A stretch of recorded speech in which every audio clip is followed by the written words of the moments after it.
welcome back to another episode of Midwest Small Town. This is Dan, your host, and I tell you what, we are working on a couple things here with our channel.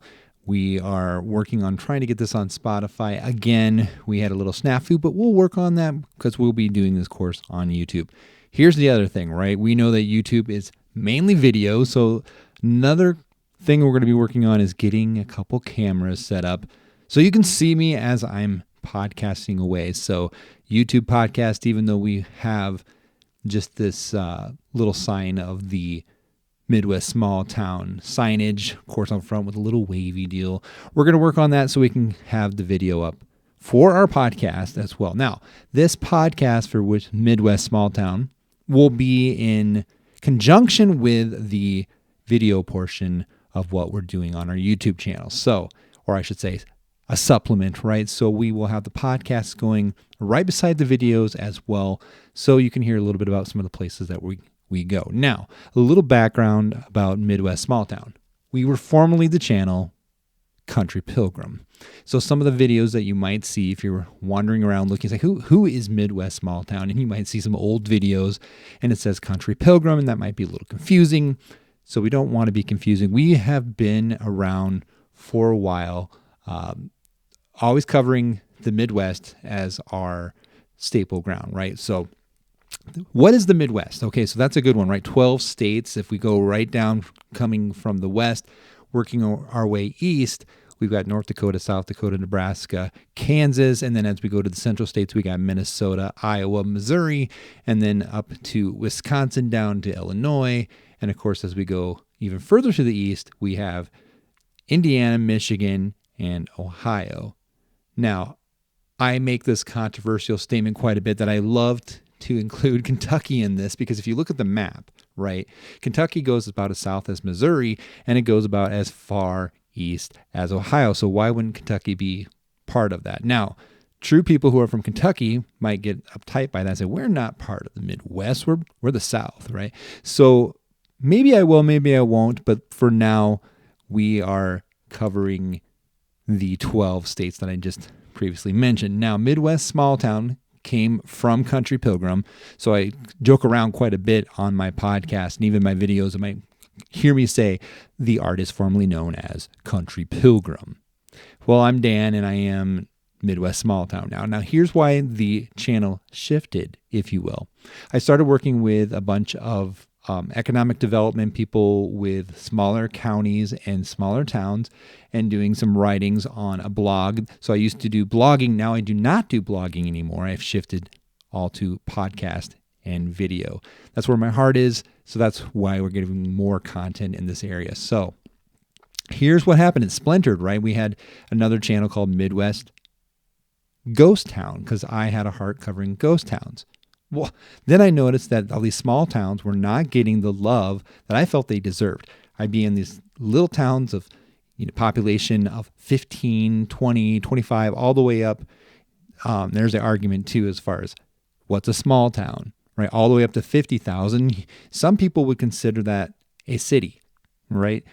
But in the real cities, which have millions, a town of 50,000 or less, actually, they would consider small. Right? Midwest Small Town is what we want to cover, and that's what we will do going forward. Now, I used to always make a statement, and I always do, where to go, stay, and play in the Midwest. Well, that is what we like to consider. When you go to Midwest and you go to a small town, where to go, stay, and play in these towns, because there's quite a bit. There is this saying, right? These are flyover states. They're not flyover states. And I will keep on pushing that forward. I will keep on shining a light, because there is some really, really cool stories to tell in these small towns in the Midwest states. That's where my heart is. That's where I'll keep on going. And today, we are going to be covering the story of Clear Lake, Iowa. Now, it wasn't that long ago I did a video. You can check that out. Please do. In fact, I'll even slide some of those video that I did on Clear Lake just recently on this podcast, so you can kind of see a little bit about what I'm talking about here. Now, Clear Lake is clearly known as a rock and roll history mecca. Now, here's why. Some of you already know, maybe even seen the video that I put out before, but this is historically known as the place where the music died. Because back in February 2nd, 1959, Buddy Holly and the Crickets, Ritchie Valens, the Big Bopper, J.P. Richardson, right? He sang Chantilly Lace and so forth. They got on a plane. Well, they played their last concert on February 2nd in the legendary Surf Ballroom in Clear Lake, Iowa. Later that night at 1 a.m., Buddy Holly had chartered a plane and they flew out of Mason City, Iowa. Heading up to Fargo, North Dakota, they had a concert that they were going to be playing at later that week in Moorhead, Minnesota. And the plane crashed February 3rd, 1959, which is known as the day that the music died. All rock and roll history here in Clear Lake, Iowa. Let's get into it. So earlier, I had mentioned that the famous song American Pie, performed and written by Don McLean, and I have to apologize here quickly because in my video, and I don't even know why I did this, I was going so fast through that video, I think I said Don McLean, right? And it's actually Don McLean, that's how it's pronounced. So I'm sure I'm going to get comments on my video, and that's okay. I should get called out on that. It's like, you said Don McLean, it's actually Don McLean. And that's perfectly fine. But Don McLean, in his famous song American Pie, just going over the verses of that and not giving them verse by verse to you, I want to kind of paraphrase what he says in his opening line, long time ago. And he starts talking about how he's a paper boy and he's going house to house. And he starts talking about how he's dreaming like any young kid would. He wants to be a rock and roll star himself. And he wants to make people dance. And he wants to do all these things. And as he's delivering a paper on February 3rd, 1959, he talks about how it's cold. It's February, how it makes him shiver. It's so cold out, and he sees a headline on the paper that he's delivering. And it talks about the tragic event of that plane crash, the day the music died. So February 2nd, 1959, understand what's going on here in history overall. Rock and roll's on the climb. It's the thing. It's coming. We have through the 50s. It's a generation known as the greatest generation, right? So their parents, those teenagers' parents, fought in World War II, or they were children during the Great Depression. And all of a sudden you have this generation where even though there was a Korean War going on, that there was this stage between wars that was really kind of seen as a dreamy time, right? You would see teenagers wearing poodle dresses and they would have sock hops going on. And of course you hear terms like the greasers, right? And a thing of teenage delinquency going on as you're progressing through the 50s, rock and roll really starts to come. And there's this innocence, even though there's this whole story of rebellion going on and starting to question authority and so forth. Rock and roll really is at the heart of this thing.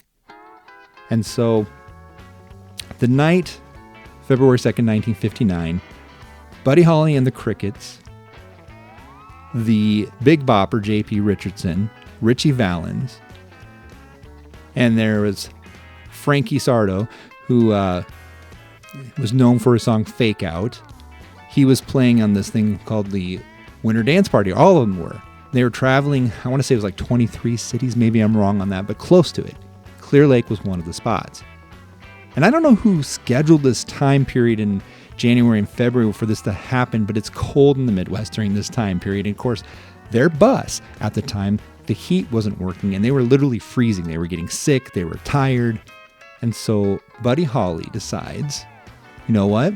I'm going to charter a plane rather than take this silly bus up to our next stop so we can get ahead of it, maybe get some laundry done, rest, get some warmth. And this was a small seating plane. I want to say it maybe seated 4 or 5. So there wasn't very much room. They could only take a couple people at this time. And so here is the story of how this night went. And oh, by the way, before I go a little bit further, Dion was also part of this group. So I don't want to forget Dion. He was known for some of his songs that he did. One of them was The Wanderer. You might remember that song in rock and roll history. He was part of this tour as well. And here's the set list, by the way, of how this all went down. Frankie Sardo opens up with Fake Out. Then the Big Bopper would come on stage after that, and he would sing his famous song Chantilly Lace, followed by Richie Valens right after him, and he was a really popular figure, 17-year-old kid at the time, Richie was. And he'd come out and he would do Come On, Let's Go, and then he'd run to his famous ballad, Donna, and then he'd sing To Know Him Is to Love Him, and then of course, we all know La Bamba, right? So he would sing that. Following that, there was Dion would come in and play a couple of his songs, which was Teenager in Love and The Wanderer, and then Buddy Holly and the Cricket set looked like this. In no particular order, by the way, but Gotta Travel On, Salty Dog Rag, It Doesn't Matter Anymore, and then of course the famous Peggy Sue, right? Then That'll Be the Day, It's So Easy, Every Day, All My Love, Oh Boy, Early on the Morning, Rave On, and of course they closed with Brown Eyed Handsome Man.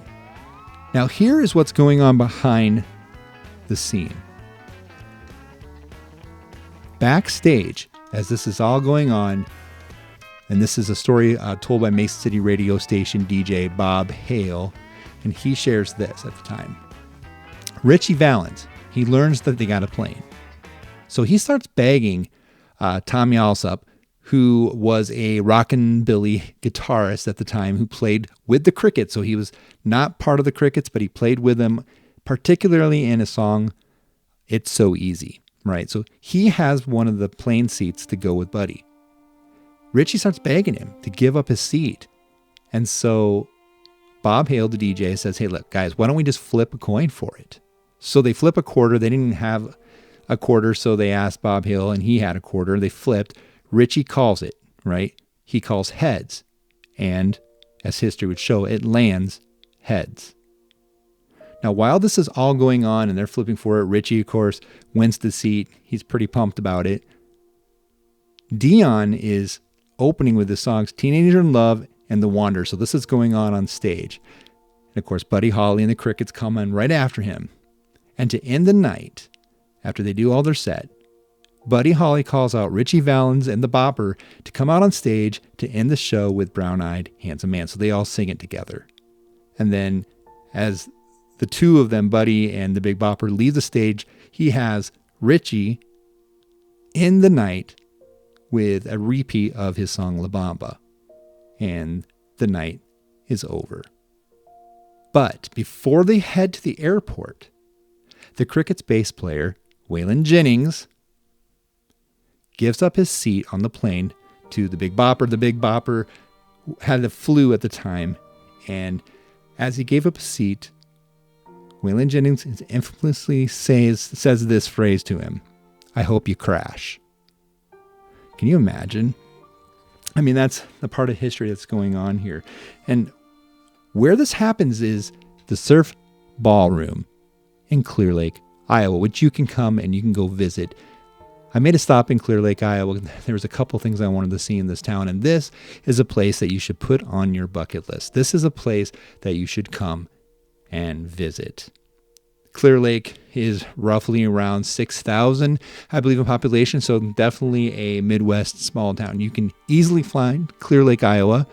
It's right off of Interstate 35. It's about 2 hours south of Minneapolis, and it's about, I'd say maybe an hour and a half, 2 hours north of Des Moines. So right between the two of them.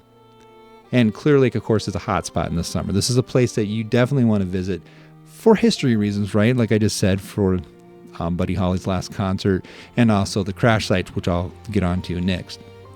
But you have the lake as well. So there's so much to do in Clear Lake. This is a place that you could go vacation. This is a place that you could go sightsee and tour.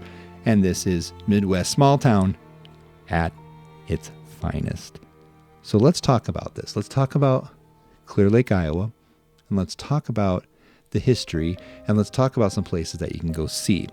Number one, the plane crash site. So you can see where that plane crashed. It's about 5 miles north of Clear Lake, and all you have to do is put into your GPS, Buddy Holly plane crash site. It will come up, and it's not too far out of town. You will take a paved road until you get to just a little bit of gravel, and you'll take that out. They have a parking, well, basically it's a field, but it's the Don McLean parking lot. And so you can park there off the road, and you can see across the road, you'll see a pair of a little monument they put there of Buddy Holly's glasses in a bigger form. And on these glasses, as I approached it and I saw it for myself and observed, this was a bucket list item of mine. I noticed they had people would leave their sunglasses on the monument. But if you would go about a half mile down the fence line, there's another monument where the plane ultimately landed and crashed. And that is where the actual monument is. So you'll see both of those things. That's number one. Put that on your bucket list. It's definitely something to see, especially if rock and roll history is something that you're very interested in. Then you want to go to the Surf Ballroom. You're going to head into town. You can't miss it. There's signs everywhere. Just go into Clear Lake. Go downtown if you're having trouble finding it, and there'll be signs leading you to the Surf Ballroom. Once you get there, the Surf Ballroom has two main buildings. The original building, the place, the auditorium, the dance hall, if you will, the ballroom, where the last concert was. You can go in there. This is a museum all by itself. So you can walk the back halls. You can see a lot of the artists that have played there. They have left signed guitars, and I think I said in my video that Charlie Daniels band played there, and they left his fiddle, and so you've got pictures and you've got instruments on the wall, and so you have a walking live museum. But then you go into the ballroom itself, and it is so cool. It's like you're going back in history. You see the dance floor. It looks like, the old school gym. It's a wood, beautiful dance floor. And that place in 1959 would have been hopping. It would have been full. And I have been to concerts at that Surf Ballroom before and know just how full that dance floor is. Around the dance floor, this is really, really cool. They have all these old booths where you could order, some food and some drinks, maybe a Coke back in the day, right? And you'd be around the edge of the dance floor. And the stage, of course, is built a little bigger than what it was back in 59. But you can see the original stage of where it kind of curves around. And you can go up on the stage, and then you can look out, and then you can see what that would have looked like for Buddy Holly and the Crickets, Richie Valens, the Big Bopper, as they're playing their last concert the day before the day that the music dies in Clear Lake, Iowa.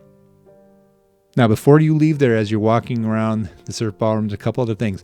Make sure you take a peek into the green room. It is right next to the stage. It is the backstage room where the bands would be resting and preparing for their set before they hit the stage to do the concert. And other bands have paid their tribute by autographing the walls. Go check that out. You will see thousands of different artists that have left their autographs and their signatures that they were there and that they had played on the very same stage that Buddy Holly did before he left this earth and played, of course, his last concert at the Surf Ballroom. So check out those. You can check out the signs. And then as you are leaving the Surf Ballroom, don't forget they built an actual museum right next door.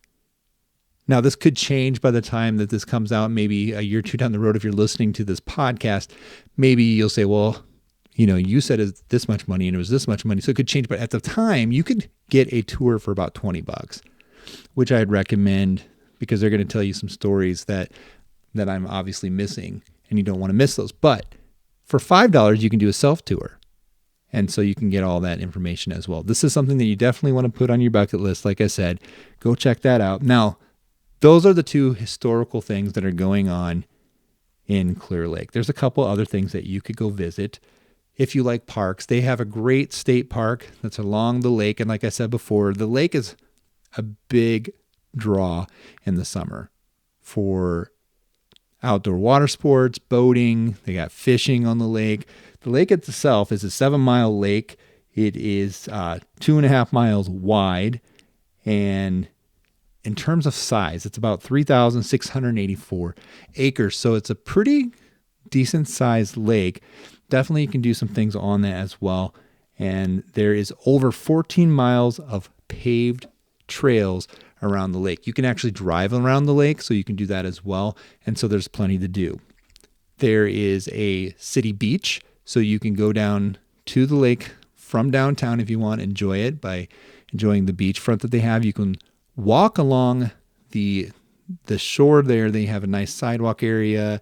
They have some of those binoculars that you can look through. And then right there, right at that spot, like I'm mentioning, right in front of the park, which I'll talk about next, they have the Lady of the Lake. Now, the Lady of the Lake is something that you definitely want to take in if you're in Clear Lake. This is cash or check only, just a tip from me. So if you want to ride this paddle boat around the lake, it's about a 1 hour, 30-minute ride around the lake. And it looks like, from what I'm checking on their website, and you can definitely Google this, you're going to want to go there and just kind of check the schedule to make sure that it's holding up. Sometimes it looks like the schedule might change.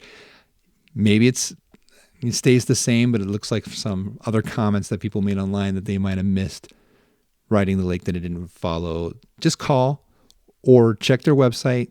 Just make sure before you go. But you can go ahead and you can ride that paddle boat. I've been on it several times. It's a cool experience. It really is. You get the tour around the lake. You get to see parts of the lake that you're not going to see from other parts. And they're going to give some history as well. And they're going to start talking and giving you some more stories as well. Another place that's really cool to visit in Clear Lake is the Central Gardens. Now, this is cool. They have weddings out there in the summertime. You can walk through that. You can see all sorts of different gardens. If gardening is your thing, this is something that you do not want to miss. There's 20 themed gardens in this. So Central Gardens is really cool. You can't miss it.